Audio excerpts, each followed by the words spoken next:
Good afternoon. তো আমরা ঘুরে টুরে অনেকক্ষণ বাদে অনেক ঘুরে আর করে বারবিকিউ নেশনে পৌঁছেছি। এখানের ঠিকানাটা জানতাম না, অনেকক্ষণ আসতে সময় লেগে গেল, 40 মিনিটের মতন। প্রচণ্ড কষ্ট হয়েছে রোদে, এই সময় তাপটা অসহ্য লাগছিল। কারণ এই 12টা, 12:30, 1টা এই তাপটা যে কি অসহ্য লাগে।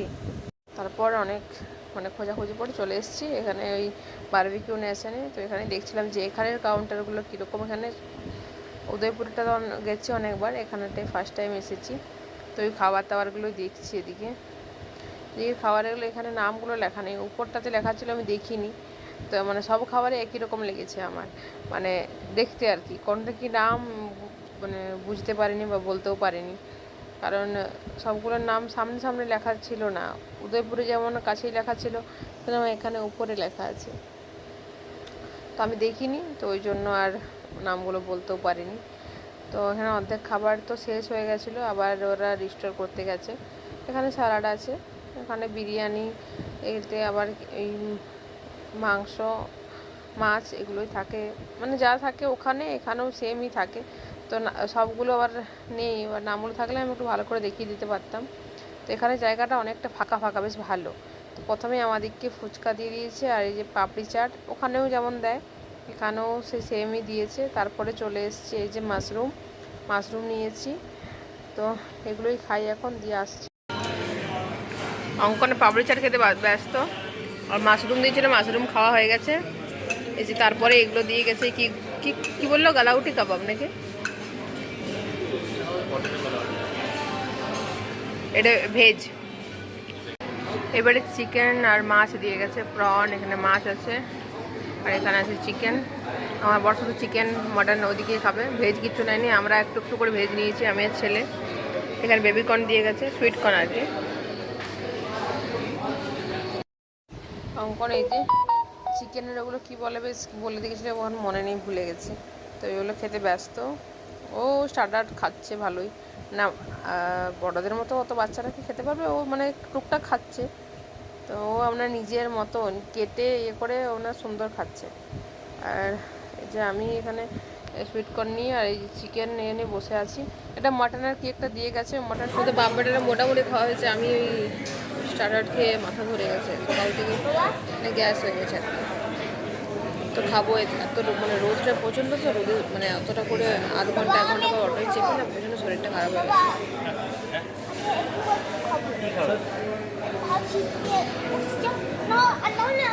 দেখি আমি কি নিয়ে আসি, তারপর দেখাচ্ছি। যে আমার নিয়ে এসেছি খাবার, চিকেন বিরিয়ানি, স্যালাড আর মাটন। তো সন্টু প্রায় সেমই খেলো, চিকেন বিরিয়ানিও খাওয়া হয়ে গেছে।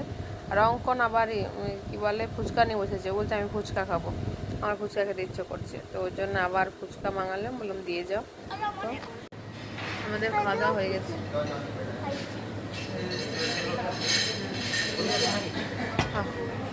অঙ্কন বেলুন টেলে খাওয়া দাওয়া হয়ে গেছে, চলো হোটেলে এখান থেকে 40 মিনিট লাগবে।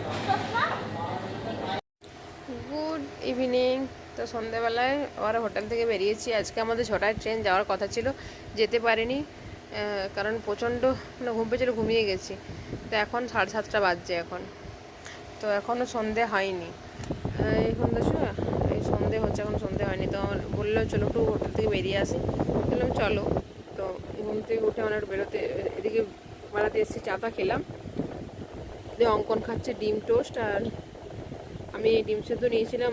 দুপুরেগুলো খাওয়া বাদে না, আর পেটে নিচ্ছি না, ভালো লাগছিল না।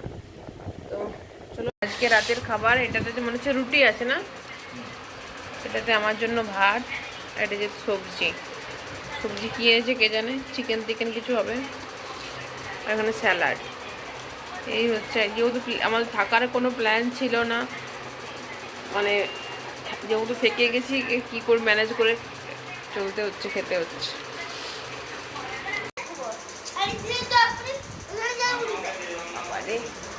Good morning. তো আজকে কটা বাজে, 5:20 মতন বাজে। তো কাল তো রাত্রে থেকে গিয়েছিলাম, থাকার প্ল্যান ছিল না, টায়ার্ড হয়েছে, এমন ঘুমিয়েছি আর উঠে যেতে ইচ্ছে করেনি। আর এখনও ঘুম থেকে উঠেছি, ঘুম থেকে উঠতে ইচ্ছে করছে না, ঘুমাই। তো 6টার সময় নাকি ট্রেন এখান থেকে সকাল।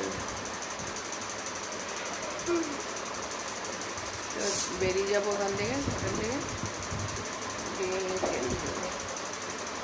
চলো, কালকে বারবিকিউ নেশনে অঙ্কনকে দিয়েছিল, সেটা হাতে করে নেব। চলো এখন টাটা, স্টেশনে গিয়ে পাবো।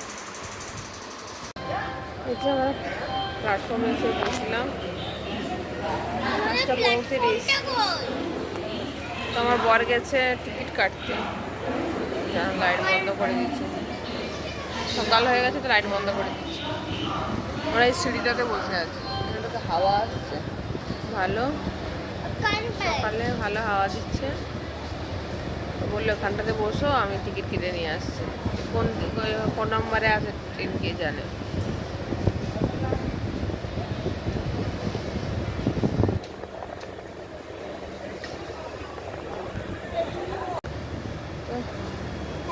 হ্যাঁ, কে? না না, এই ট্রেনটা এই সামনেটাতে আসবে। চলো, আজকের ভিডিওটা আমি এখানেই শেষ করছি।